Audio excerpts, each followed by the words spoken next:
Le capitaine Ichiro décréta que son équipage avait bien mérité un jour de repos après la cavalcade sur Morix et leurs différentes péripéties. Le vaisseau errait en position de veille dans l'espace intersidéral du système Perceval, centre névralgique de la galaxie et siège des corporations. Ichiro réfléchissait aux événements récents. La descente d'esclaves, Anguis Biopharma et la ceinture nulle, le trafic d'êtres humains et des créatures que personne n'avait jamais vues auparavant, c'était beaucoup pour lui. Le contrat avec la corporation responsable de la recherche médicale leur permettait de souffler un moment sans mourir de faim ou risquer d'être aspirés dans le vide spatial, mettant à part les dégâts causés sur la structure du vaisseau par les ombres. Le calme régnait à bord. L'espace est tellement grand qu'il était assez rare de croiser des vaisseaux tous les jours, mais dans ce système, le radar affichait de nombreux vaisseaux civils, cargo ou militaires naviguant à l'intérieur de Perceval. Dans ces quartiers, Nelsie ne se sentait pas très bien. Peut-être les changements brutaux de gravité, une insolation ou autre chose. Son transpondeur indiquait 2 messages en attente. Agent, vous êtes intervenu sur l'interception d'un colis appartenant à Anguis Biopharma. Où est ce colis? Le deuxième message était une réponse à sa dernière entrée. Fait. La cible n'a pas été éliminée. Terminez votre mission. Et merde, comment il peut savoir ça? Nelsie avait remarqué depuis qu'ils étaient rentrés de la planète désertique que Grace et Killan semblaient s'être rapprochés. Comme elle voulait éviter que les gens posent trop de questions sur elle, elle passait son temps à l'espionner. Elle se rapprocha de l'infirmerie et écouta, cachée derrière la paroi, alors que la porte était ouverte. Tu vois, j'avais raison, hein. Dans de telles conditions, le système A est plus efficace que le système B. C'est QFD, madame. C'est très impressionnant, je te l'accorde. J'ai passé quasiment toute ma vie au front, alors ça me fait du bien de me retrouver dans un laboratoire. Tu sais, ça fait longtemps que je me suis pas sentie juste bien. Sans devoir me cacher et vivre en ayant constamment peur de voir un point rouge sur ma poitrine. Et avec toi, c'est le cas. Tu sais quoi? Je connais un endroit sympa sur Prima. Si on a l'occasion d'y aller, je te promets de t'inviter à dîner. Ce serait avec grand plaisir. Bien! Bon bah revenons à notre expérience. Bon, en négligeant l'aspect fractal des paramètres cosmologiques, on pourrait également optimiser chacun des composants. Ichiro parcourait les couloirs, pensif. En passant devant l'infirmerie, il vit par la porte ouverte que Killan s'était assoupi sur son pupitre. Le capitaine jeta un coup d'œil sur le document ouvert que le médecin rédigeait. Il s'agissait de choses à acheter afin de transformer cette pièce en véritable infirmerie. Matériel de laboratoire, de test, des engins dont Ichiro pouvait à peine prononcer le nom et ne connaissait pas la fonction. Il décida de laisser Killan à ses ronflements bruyants. Il entra dans la salle des opérations où l'horloge de bord indiquait 23h20. Skylar Camden, le chef de la sécurité du vaisseau, était affalé sur un siège, les pieds sur la console. Il regardait les informations avec des yeux vides, et le son de l'écran était éteint. Le capitaine remarqua que le bras ballant de Skylar tenait une sorte d'inhalateur. C'est pas beau ça, pas beau ça, le truc. Le petit pistolet. Eh ben, on se met bien, dis donc. Ichiro donna un grand coup dans les pieds de Camden qui lui fit perdre l'équilibre. Le chef de la sécurité fixa son capitaine mais était clairement absent.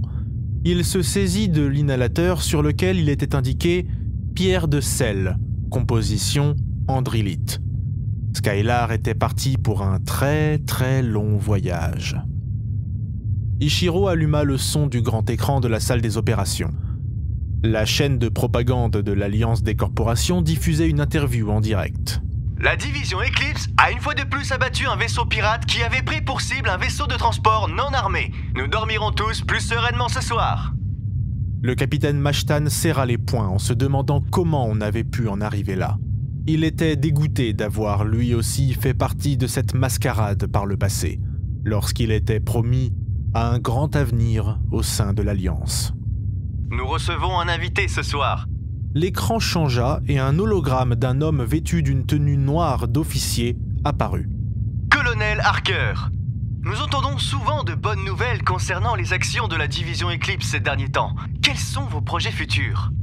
Eh bien, grâce à nos nouveaux équipements de terrain, nous allons pouvoir nous organiser afin de récupérer les territoires perdus de l'Alliance. Avez-vous un projet particulier en tête? Face aux multiples échecs de la FSG, il est envisageable que nous reprenions Morix à leur place très bientôt. Un mot concernant le groupe Cyclone? Insignifiant. L'hologramme disparut et le présentateur revint face caméra. Les renégats indépendantistes n'ont qu'à bien se tenir. L'Alliance protège ses habitants, même aux confins de la galaxie. Retrouvez-nous après une page de publicité. Putain! Dis donc, la FSG passe de mauvaise journée en mauvaise journée. Le pilote, qui était de nature peu loquace, était encore plus silencieux qu'à l'accoutumée. Tout le monde à bord l'avait remarqué.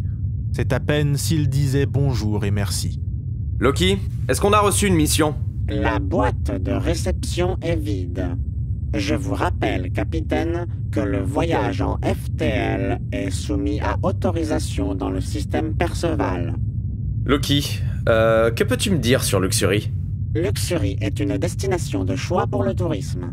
L'Alliance utilise une grande partie de la planète pour assurer la production agricole. Une grande présence de toutes les corporations est à noter sur son sol.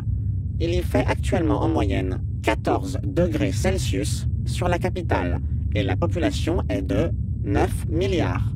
Approche-toi de cette planète et trouve-nous la station la plus proche.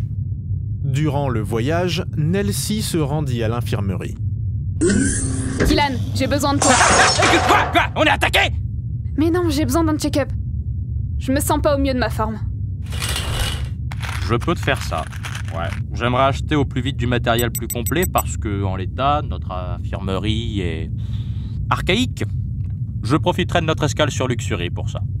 Avec l'accord du capitaine, bien sûr. Kylan, tu saurais détecter si on est équipé d'une puce ou de n'importe quel organisme étranger? Avec le matériel adéquat, oui. Malheureusement, je n'ai pas de scanner ici.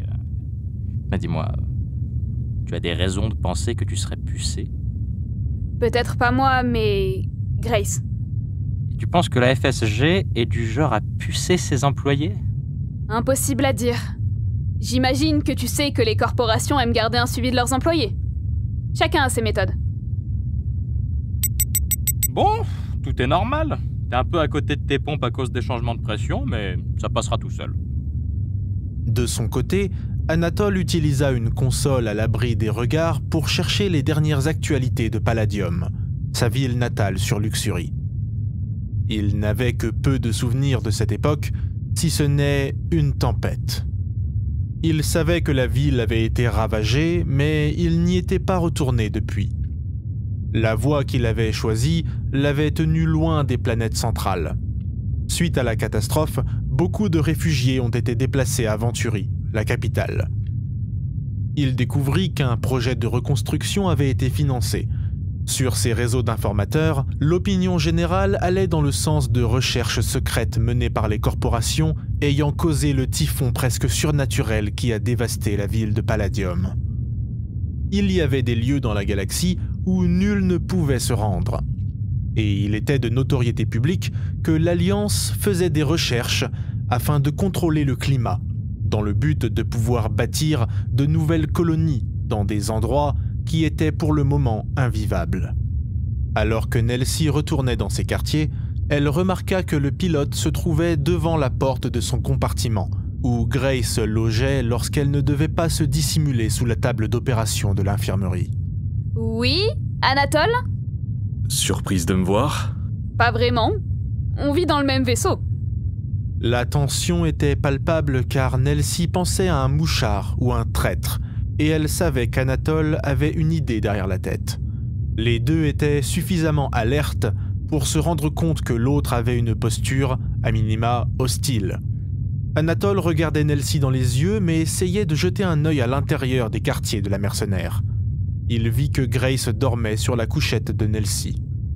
Tu passeras le bonjour à Juliette de ma part. Tu ne nous présentes pas? Vous savez déjà qui elle est. Ah, vraiment? Vous l'avez vue dans son escouade sur Morix. Je ne crois pas qu'il y ait davantage à dire. Par exemple, ton histoire avec elle, la raison de ses changements de nom, son faux décès. Je ne connais pas ton histoire non plus. Je ne sais pas pourquoi tu n'es pas mort à la suite de la morsure du Kailith. Et je ne te pose pas de questions pour autant. Ichiro, qui errait dans le vaisseau, entendit la discussion et se rapprocha des quartiers de Nelsie. Quelqu'un a vu Grace? Anatole pointa les quartiers de Nelsie d'un geste de menton vers l'avant. Ichiro s'approcha pour rentrer dans la pièce, mais la mercenaire s'interposa en se mettant devant la porte. Grace se repose. Je ne fais pas autant de recherches pour m'immiscer dans ta vie privée. J'ai besoin de toutes les informations qu'on peut trouver sur Morix. La moindre bribe, le moindre souvenir, je veux tout savoir. C'est la première fois que je me rendais là-bas. La vie de Juliette est peut-être liée à celle d'autres personnes, Nelsie. Nous n'avons pas encore eu le temps de discuter. Tu la connais. Une information, quelle qu'elle soit. Vous ne vous souvenez pas de petits détails que vous avez vus là-bas? Rien qui pourrait t'aider à retrouver ton ami. Tu n'en sais rien, Nelsie! Anatole, tu te calmes tout de suite. On retournera peut-être sur Morix, mais je ne peux pas le garantir vu comment les événements ont tourné là-bas. Si on y va avant que les singes des corporations ne débarquent, on ne trouvera probablement que des colonies dévastées par les ombres. Ichiro, j'ai passé 2 ans à voyager seul dans tous les systèmes avec des bus stellaires et autres. Si j'avais voulu y retourner, j'y serais déjà. Comprends bien que c'est notre vaisseau. Bien qu'il ne soit pas grand, chacun a droit à sa part d'intimité. Alors essayons de respecter cet espace. Tu pourras poser tes questions à Grace quand elle se sentira capable de parler avec nous. Pour le moment, on a d'autres chats à fouetter. Si vous avez des contacts sur Luxury, c'est le moment de les partager. On a peut-être une petite réputation auprès du FSG, mais même les infos officielles semblent prétendre que la FSG ne représente plus grand-chose. Je sais que c'est difficile, mais... j'aurais bien voulu sauver tout le monde, mais ça n'a pas été possible. Je n'aurais jamais cru dire ça dans ma vie, mais... là, ce serait bien que tu imites Skylar et que tu te reposes. Attention à ce que tu dis. Ça va, Nelsie? Un peu fatigué de notre escapade. Mais ça va aller. Je vais essayer de nous dégoter un contrat. J'espère que nous n'aurons pas à déplacer des cagettes de radis et qu'on aura quelque chose de plus intéressant. Et, par pitié, sans bain de sang cette fois. C'est une planète de riches. Même si ça ressemble à une campagne, ça devrait bien se passer. Je compte sur toi pour te tenir à carreau. Et veiller sur les autres. Si Grace se réveille, vous me trouverez dans la salle des opérations. Dans un premier temps, il faut dégriser Skylar. Dans un deuxième temps, je veux savoir quand cet abruti a fait rentrer de la drogue sur mon vaisseau. En entrant dans la salle des opérations, Ichiro remarqua une communication en attente face à un Skylar amorphe. Il n'y avait pas de logo ou de couleur représentative d'une corporation, simplement un vaisseau civil nommé Freebird Horizon. On prend feuille. Putain Skylar, tu peux pas!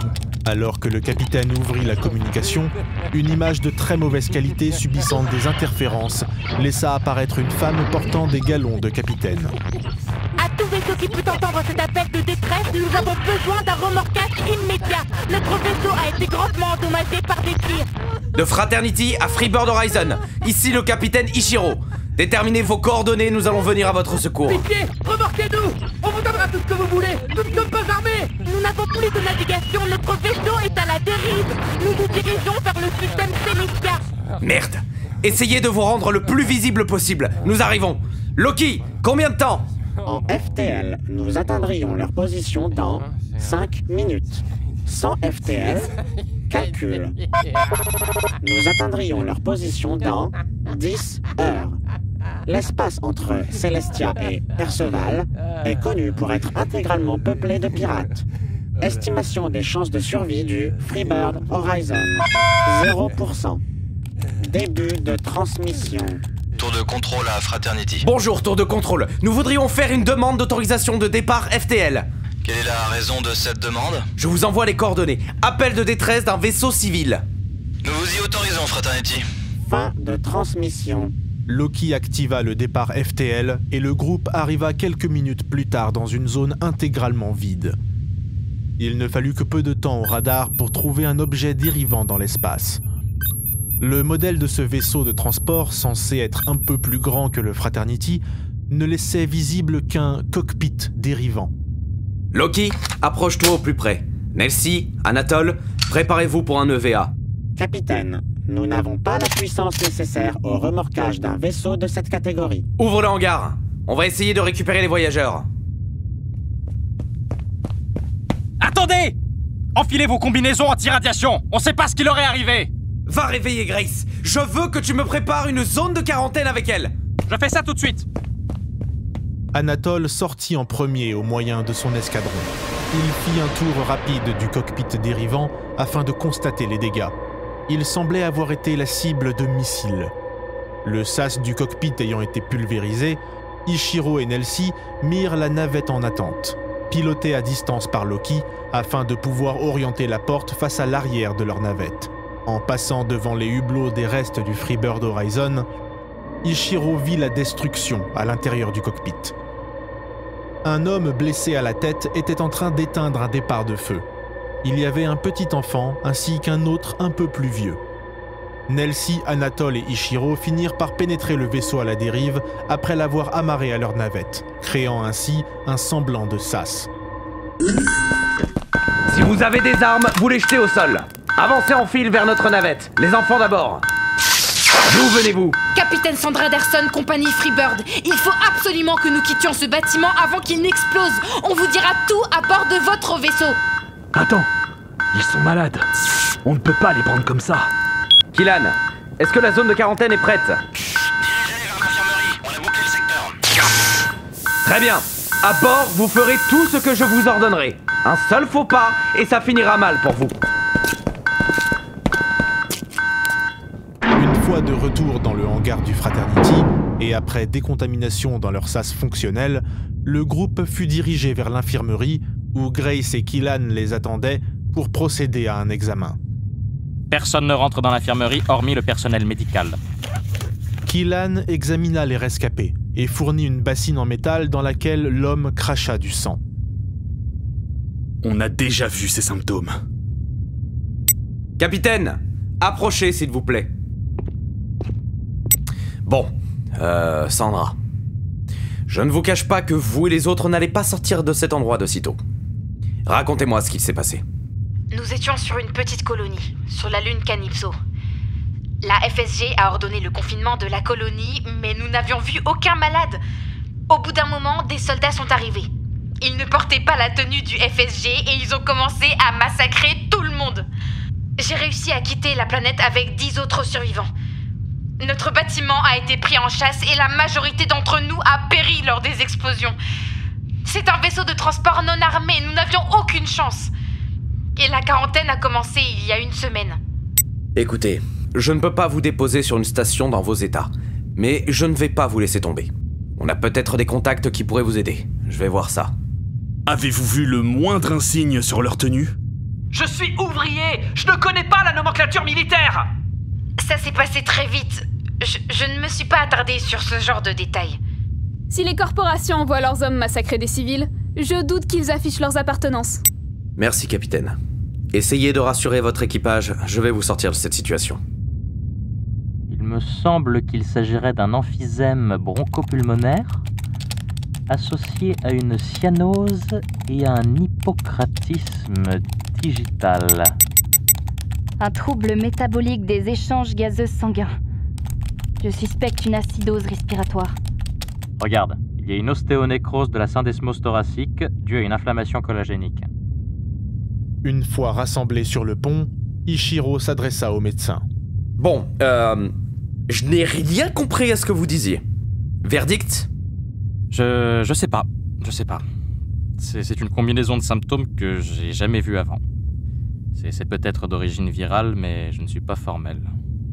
J'espère que cela ne vient pas d'une grosse boîte sur un vaisseau cargo abandonné contenant un agent bactériologique. Mais je t'en prie, Anatole. Vas-y, le poste est libre. Pose la question directement à Anguisse Biopharma tant qu'on y est. Je sais que ça va pas te plaire, Ichiro, et que ça ne plaira pas davantage à Killan. Mais si les corporations ont envoyé des soldats abattre des civils sur un astéroïde, tu sais qu'on ne pourra pas tenir ta promesse. S'ils ont fait ça, c'est qu'ils ne peuvent pas les soigner. On risque de devoir faire la même chose. Ce sera soit ça, soit les regarder mourir. Les corporations ont leur raison. Mais je pense que la FSG est hors course. Je pense davantage à des activistes comme on en a déjà rencontrés. Sur ce coup-là, je n'incrimine pas l'Alliance directement. Anatole envoya un message descriptif des symptômes à Lastel ainsi qu'à son réseau d'informateurs. Il intima à Madame Graham de se dépêcher de lui répondre. Il signa son message « Ton cobaye préféré ». Une fois terminé, il se rendit à l'infirmerie afin de parler avec les rescapés. Le pilote remarqua que si l'homme semblait être au pire de sa forme, la capitaine paraissait saine. Anatole, au travers de la visio de l'intercom, tenta de rassurer le petit enfant. « Coucou, ça va aller, ne t'en fais pas. Regarde, moi aussi je suis malade.